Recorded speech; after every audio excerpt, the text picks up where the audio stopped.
Nous allons commencer, même si la salle n'est pas encore pleine, l'exactitude n'étant pas une qualité très française, comme vous le savez, et peut-être qu'il y a des problèmes dans le RER, peut-être qu'il y a des problèmes d'accueil, puisque nous sommes soumis à Vigipirate.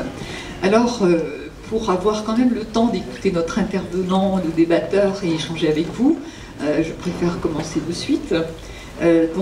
Aujourd'hui, nous avons appelé ce 5 à 7 une maîtrise d'œuvre de la tolérance sociale à Berlin. Et c'est un titre proposé par Gilles Duhem. Alors c'est une maîtrise d'œuvre, et non la maîtrise d'œuvre. Je réponds à certaines critiques que j'ai reçues, qui nous disaient que l'expérience de Gilles Duhem était tellement particulière qu'on ne pouvait pas généraliser. On ne cherche pas à généraliser Gilles, on cherche juste à explorer une expérience qui nous a semblé extrêmement intéressante, qui parle de la ville incluante, qui est un des sujets de travail du Club Ville Aménagement, mais qui ne prétend pas proposer une nouvelle théorie sociologique de la ville incluante, du vivre ensemble, de l'intégration sociale des communautés, qui constitue aujourd'hui la ville européenne. Il s'agit, nous en parlera très très bien, à partir de l'expérience berlinoise qui est la sienne. Ce que nous cherchions à faire aujourd'hui, c'est à explorer une expérience qui nous a semblé suffisamment intéressante pour mériter d'être présentée et capitalisée, parce qu'elle offre des voies d'espoir, des méthodes, sur un des sujets qui est majeur dans la vie contemporaine, et je cite Gilles, « partager dans la pluralité valeurs et codes communs », ce qui est loin d'être acquis dans la société multiculturelle qui est la société européenne d'aujourd'hui.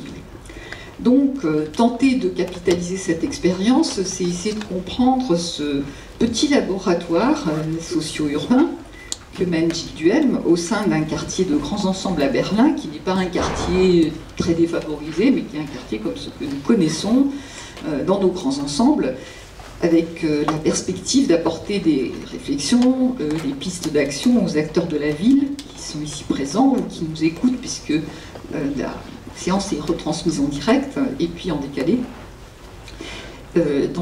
Apporter des pistes d'action sur la question de la cohabitation et de l'accès de ceux qui sont exclus à l'expérience urbaine européenne. Alors il faut situer Gilles Duhem, qui n'est pas très facile à situer, qui est un personnage très hybride. On se connaît depuis un certain temps, Gilles. Il est urbaniste, il a été formé en France, et je salue la présence dans la salle de Françoise Chouet, qui a profondément marqué la plupart des urbanistes qu'elle a formés. Et aujourd'hui, il est entrepreneur social, selon ses termes, à la tête d'une petite ONG, qui est l'association Morus, qui s'occupe de familles allemandes peu intégrées dans un quartier non déshérité, mais très ethnique, au cœur de Berlin, qui s'appelle Berlin-Neukölln. Je prononce très mal, Gilles. Alors, Gilles est aussi un personnage hybride parce qu'il est français, mais il est extrêmement berlinois. Il y est depuis 20 ans, 25 ans. Et il a travaillé comme urbaniste d'abord dans Berlin-Est. Alors il fait toutes sortes de choses. Il fait du soutien scolaire, de l'animation sociale. Et son expérience d'urbaniste, ce serait intéressant que vous l'interrogiez là-dessus, enrichit considérablement son approche socio-urbaine. Il a fait tous les métiers, dont celui qui est très très malaisé de tenter de chercher des financements pour son action. D'ailleurs, on va peut-être faire un appel au peuple pour t'aider à poursuivre ton action, parce que c'est toujours une tâche extrêmement difficile de réunir les financements. Si vous pouviez éteindre des téléphones, ce serait très bien, notamment Jean Frébeau, ce serait très bien d'éteindre le téléphone. Merci. Alors, Gilles a fait donc, je disais, tous les métiers.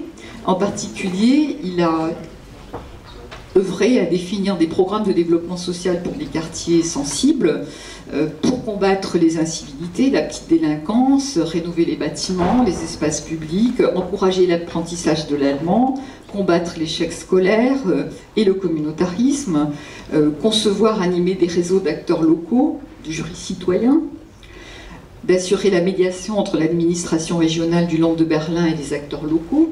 Donc toutes sortes de métiers, je pense qu'il expliquera mieux que moi. Alors, dans sa présentation, on lui a demandé de faire un tableau des conditions d'intégration sociale en Allemagne. Et il y a un avantage certain de l'Allemagne sur la France, comme il nous le dira, avec d'autres problèmes. Enfin, tout n'est pas résolu, mais il semble que le dispositif d'intégration soit plus efficace que le nôtre. Ça nous aidera dans nos réflexions européennes grâce à l'effet miroir que tu proposeras. Et puis, dans un deuxième temps, il va exposer les spécificités de Berlin, qui sont très grandes, et notamment au regard des questions que nous aborderons.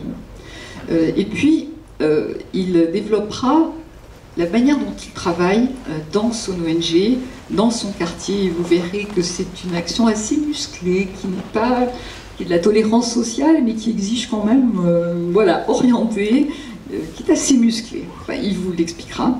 Puis surtout, il terminera par des pistes de travail en direction des acteurs de la ville, pour tenter de partager son expérience et enrichir le patrimoine dont nous disposons face à une question qui est quand même très très dure. On l'a vu récemment, on avait conçu cet événement avant les événements de janvier et on a pensé après coup que peut-être on était bien dans le timing.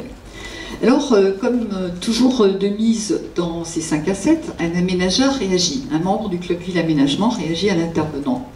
C'est un dispositif dont je rappelle qu'il a été inventé par François Hacher, qui a eu cette idée des 5 à 7. Et pour lui, les 5 à 7 pouvaient se résumer par la formule suivante. La société interpelle les aménageurs, et bon, j'essaye dans la suite de François Hacher de garder ce cap. Donc l'aménageur est interpellé. Jean Frébault était encore récemment président du conseil de développement du Grand Lyon. Lui aussi est hybride, il est ingénieur des ponts et chaussées, ingénieur général des ponts et chaussées, mais il est aussi urbaniste. Il a fait toute sa carrière dans l'urbanisme, notamment dans les agences d'urbanisme de Lyon et de Toulouse. Et il a dirigé également l'administration en charge de l'urbanisme dans cette maison, enfin, nous étions dans la Grande Arche précédemment. Et puis, il a dirigé un établissement public de la ville nouvelle de Ville d'Abo. Il a toujours été très très mobilisé sur les questions de ville incluante, participant à la politique de la ville, même si je déteste cette expression de la politique de la ville terriblement réductrice. Il s'est toujours intéressé aux problèmes des équilibres sociaux, de la place des déshérités. Aujourd'hui, au sein du club Ville Aménagement, il pilote ce groupe de réflexion sur la ville incluante, donc ça nous semblait être le meilleur répondant possible de Gilles Duhem, donc en plus vous connaissez bien.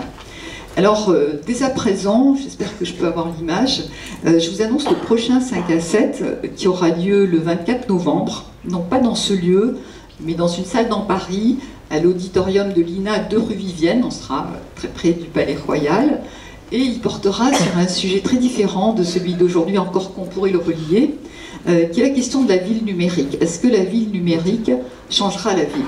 Changera le mode de vie de la ville et changera la forme de la ville. Notre intervenant principal est Antoine Picon, qui est chercheur, qui enseigne à Harvard, et qui est un chercheur que les Français, je ne sais pas si les Français le considèrent comme chercheur, parce qu'il ose des hypothèses, se jette à l'eau. C'est-à-dire qu'il a un travail très précis sur l'analyse de ce qu'est la ville numérique. À un moment donné, il fait des hypothèses qui sont passionnantes. Et son débatteur est ici présent, donc Jean-Luc Charles, qui dirige l'opération de l'île de Nantes, lui-même très très intéressé par la ville numérique, avec tout le quartier de la cité de la création et l'accueil du numérique. Il nous dira aussi si ça change la ville. Donc voilà, ça c'est un prochain rendez-vous qui a lieu, qui est un peu éloigné, donc le 24 novembre.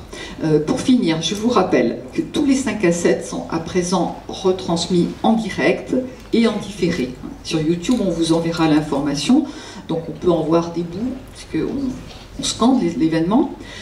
Également, les 5 à 7 font tous l'objet de comptes rendus exhaustifs que vous pouvez trouver sur notre site, et parfois également des PowerPoint des intervenants quand ils nous les mettent à disposition.